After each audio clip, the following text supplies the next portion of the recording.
राजस्थान में उपचुनाव होने हैं, लेकिन उससे पहले लगातार वार पलटवार का दौर जो है जारी है। जहां एक तरफ नीट परीक्षा में धांधली को लेकर कांग्रेस पार्टी लगातार जो है अपना विरोध प्रदर्शन कर रही है। छात्र छात्राएं जिस तरीके से, चाहे कोटा हो, जयपुर हो, अजमेर हो, जिस तरीके से छात्र छात्राओं का नीट परीक्षा धांधली को लेकर जिस तरीके से लगातार विरोध प्रदर्शन जारी है, उसके साथ ही कांग्रेस पार्टी भी अपना विरोध जताने से और लगातार भारतीय जनता पार्टी पर हमलावर होने से पीछे नहीं हट रही है। जी हाँ, जिस तरीके से राजस्थान के अंदर पेपर लीक का मामला उजागर हुआ था और बीजेपी ने चुनावों के दौरान जिस तरीके से कांग्रेस पार्टी को आड़े हाथों लिया था, उसके बाद जो है कांग्रेस पार्टी भी इस बार नीट परीक्षा में धांधली के बाद बीजेपी को आड़े हाथों लेने में पीछे नहीं नजर आ रही है और लगातार जमकर जो है बीजेपी पर हमला भी बोल रही है। अब आपको बता दें कि इसी कड़ी में गोविंद सिंह डोटासरा ने शिक्षा मंत्री मदन दिलावर को लेकर भी अपनी बात कही, नीट परीक्षा को लेकर भी अपनी बात कही और साथ ही उन्होंने ये भी कहा कि मुख्यमंत्री भजनलाल शर्मा का जो है दिलावर जी का, यानी कि शिक्षा मंत्री पर उन्होंने तंज कसते हुए कहा कि शिक्षा मंत्री का इलाज करवाने की जरूरत है और जमकर वो जो है भारतीय जनता पार्टी पर निशाना साधते हुए नजर आए हैं। तो क्या कुछ कह रहे हैं गोविंद सिंह डोटासरा, दिखाते हैं आपको इस वीडियो में। देखिए, केंद्र सरकार जब मोदी जी के नेतृत्व में 10 साल से जब से बनी है, तब से एक भी परीक्षा ढंग से नहीं करवा पा रही है। जो वादा उन्होंने किया था 2 करोड़ लोगों को प्रतिवर्ष नौकरियां देने का, उसमें पूरी तरीके से विफल रही है। और हम बार बार कहते थे कि ये केंद्रीय स्तर के ऊपर कानून बनना चाहिए, कड़ा कानून बनना चाहिए पेपर लीक का लेकर के, लेकिन हमारे खिलाफ दुष्प्रचार किया गया, लेकिन केंद्र की सरकार ने कभी भी इस ओर ध्यान नहीं दिया। आज जो नीट यूजी जो है, उसमें 24 लाख 23 लाख के लगभग बच्चे बैठे हैं, वो पेपर लीक हो गया, पूरे तरीके से प्रमाणित हो गया। बिहार में इनकी अलायंस की जो सरकार है, उसके उप मुख्यमंत्री कह रहे हैं कि यहाँ पर पेपर लीक हो गया। कई स्टेट्स में कह रहे हैं पेपर लीक हो गया, हमारे राजस्थान में भी पेपर लीक हो गया। और पूरे तरीके से जो 23-24 लाख बच्चे हैं, वो पूरे आंदोलनरत हैं, सुसाइड कर रहे हैं, अवसाद में जा रहे हैं, डिप्रेशन के शिकार हो रहे हैं, धरना प्रदर्शन कर रहे हैं, सड़कें रोक रहे हैं, चिल्ला रहे हैं, लेकिन इनके कोई फ़र्क नहीं पड़ रहा है।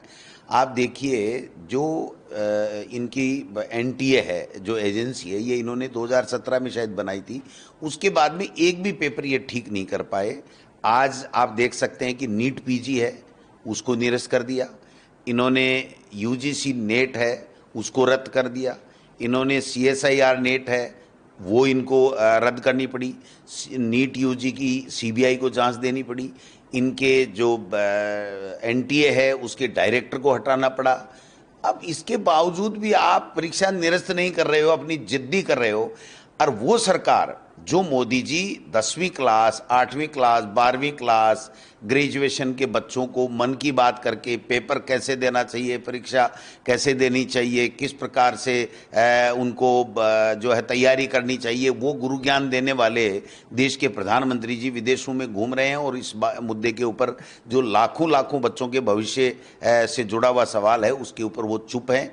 ये पूरी तरीके से फेल हो चुके हैं। और राजस्थान में मैं आपको लिख के दे रहा हूं कि 5 साल में एक भी भर्ती ढंग से ये नहीं कर पाएंगे, क्योंकि इनका विजन ही नहीं है।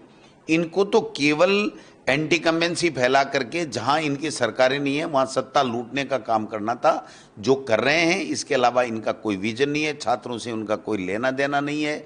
न कोई मंत्री, न कोई मुख्यमंत्री, न केंद्र का मंत्री सक्षम ही नहीं है कोई बयान देने के लिए। जिस नीट यूजी की आप बात कर रहे हो, उसकी जब सीबीआई को जांच इन्होंने दे दी, तो परीक्षा अब आप उसको आगे काउंसलिंग के लिए कैसे बढ़ सकते हो? उसको निरस्त करा के तुरंत दूसरी करानी चाहिए। अभी जो ग्रेस मार्क दिए थे, उसमें भी इन्होंने जो है वो दोबारा एग्जाम करा रहे हैं कुछ बच्चों की। क्या फायदा, आप बताइए? जब बच्चे संतुष्टि नहीं हो रहे हैं और पूरी तरीके से प्रमाणित हो चुका है कि ये पेपर लीक हो गया, एक एक सेंटर से 6-6, 8-8 टॉपर आ रहे हैं, पूरे बीजेपी के नेता भी कह रहे हैं, कांग्रेस के नेता भी कह रहे हैं, प्रमुख विपक्षी दल भी कह रहे हैं कि ये बच्चों के साथ में अन्याय हो रहा है और ये पेपर लीक हुआ, आप इसको ठीक आनन फानन में आप बताइए। 2024 का पेपर लीक का जो कानून बनाया इन्होंने, ये पहले भी तो बना सकते थे। हमारे राजस्थान में ठीक है पेपर लीक हुआ, बट सरकार ने तुरंत दूसरी एग्जाम कराई और दूसरी एग्जाम करा के 2 पेपर लिए, 2 पेपर लेके बच्चों को नौकरी दी। आज कोई नहीं कह सकता कि साहब बच्चे नौकरी नहीं लगे। ये तो रायता फैलाने में लगे हुए हैं और ये एक परसेप्शन बनाने में लगे हुए हैं कि देखो हम तो ईमानदारी से पेपर करवाते हैं, लेकिन कांग्रेस नहीं करा पाई। अब डबल इंजन की सरकार है ना, राजस्थान में भी नीट का पेपर आउट हुआ है, बिहार में भी हुआ है, हिंदुस्तान के कई स्टेट्स में हुआ है और दिल्ली में भी हुआ है। तो उसके बावजूद भी ये नीट की एग्जाम निरस्त नहीं करना, ये हठधर्मिता है, बच्चों के भविष्य के साथ में कुठाराघात है, जिसको कांग्रेस पार्टी कभी बर्दाश्त नहीं करेगी। हमने पहले भी प्रोटेस्ट किया है, आगे भी प्रोटेस्ट करेंगे। इन बच्चों के साथ में हम कंधे से कंधे मिला करके खड़े रहेंगे। एक बात बयान है मदन दिलावर जी का आदिवासी को लेकर है, एक आपको लेकर आया कि पेपर आउट की अगर जांच की जाए तो पूर्व मुख्यमंत्री और पीसीसी चीफ दोनों जेल में हैं। देखिए, मैं आरएसएस पे हमलावर रहता हूं, इसलिए आरएसएस ने एक एजेंडा दे रखा है मदन दिलावर को और वो सारे दिन गाली निकालते रहते हैं। इसके अलावा वो कोई काम नहीं करते। शिक्षा और पंचायत राज जैसा महत्वपूर्ण विभाग आरएसएस और बीजेपी ने मदन दिलावर जी को दे रहा है, जो मानसिक रूप से बिल्कुल विकलांग हो चुके हैं। उनकी कोई आइडियोलॉजी नहीं है, उनका कोई विजन नहीं है शिक्षा को लेकर के, प्रदेश के बच्चों को लेकर के। आज तक उन्होंने एक भी बयान शिक्षा को लेकर के दिया हो, कैसे बच्चों का स्वर्णिम भविष्य बनाना है, कैसे हमको जो ड्रॉप आउट बच्चे हैं उनको क्या करना है, टीचर्स की कैसे सुविधा करनी है, उसको लेकर के नहीं देंगे। वो हमको गाली निकालते रहेंगे। मैं तो ये कहना चाहता हूँ मुख्यमंत्री जी से, और अगर वो आरएसएस की आइडियोलॉजी को फॉलो करते हैं तो उनको भी कहना चाहता हूँ कि क्या यही आपका चरित्र है? क्या शिक्षा मंत्री आपको इसलिए बनाया इनको कि इनको केवल गोविंद डोटासरा को और अशोक गहलोत को गाली निकालनी है? ये डबल इंजन की सरकार है।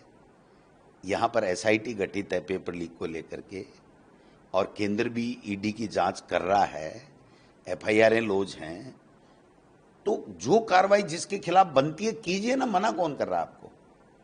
अगर किसी ने जहर खाया है तो वही तो जहर से मरेगा, तो दिक्कत कहाँ है?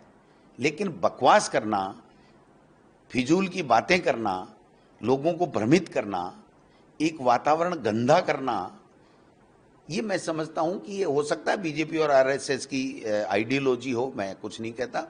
लेकिन ऐसे व्यक्ति को शिक्षा मंत्री और पंचायत राज मंत्री बना करके बीजेपी और आरएसएस अपनी मानसिकता का परिचय दे रहा है कि हम किस तरीके के लोग हैं और किस तरीके का विजन हमारा है जो प्रदेश के बच्चों के लिए या शिक्षा के क्षेत्र में हम देना चाहते हैं। ये शायद वो करना चाहते हैं। मुझे कुछ नहीं कहना, मुझे इतना कहना है कि शिक्षा मंत्री जी का पहले इलाज कराएं मुख्यमंत्री जी, और उसके बाद में उनको शिक्षा के क्षेत्र में और पंचायत राज के क्षेत्र में काम करने के लिए कहें। अगर वो ये नहीं कर पाते हैं तो जो जिस तरीके से आदिवासी हमारे भाई बहनों के लिए डीएनए की जांच और बाप तक को चैलेंज कर दिया, मैं समझता हूं इससे घृणित बयान मैंने मेरी समझ लेने के बाद में कभी किसी व्यक्ति का ही नहीं देखा। ये तो मंत्री है, ये किस मुंह से आदिवासी भाइयों के बीच में जाएंगे? और उन आदिवासी भाइयों के लिए जो 1900 आदिवासी भाई देश की स्वतंत्रता संग्राम में शहीद हो गए देश की आजादी के लिए, उनके आप डीएनए को चैलेंज कर रहे हो, उनके बाप को चैलेंज कर रहे हो। तो इससे निम्न मानसिकता, इससे घटिया मानसिकता कोई हो नहीं सकती है। भगवान इनको सद्बुद्धि दे। भारतीय जनता पार्टी को और आरएसएस को तुरंत इस पे विचार करना चाहिए कि ऐसे मंत्री का इस्तीफा लेकर के स्वयं की तरफ से माफी मांगे और इनका डॉक्टर को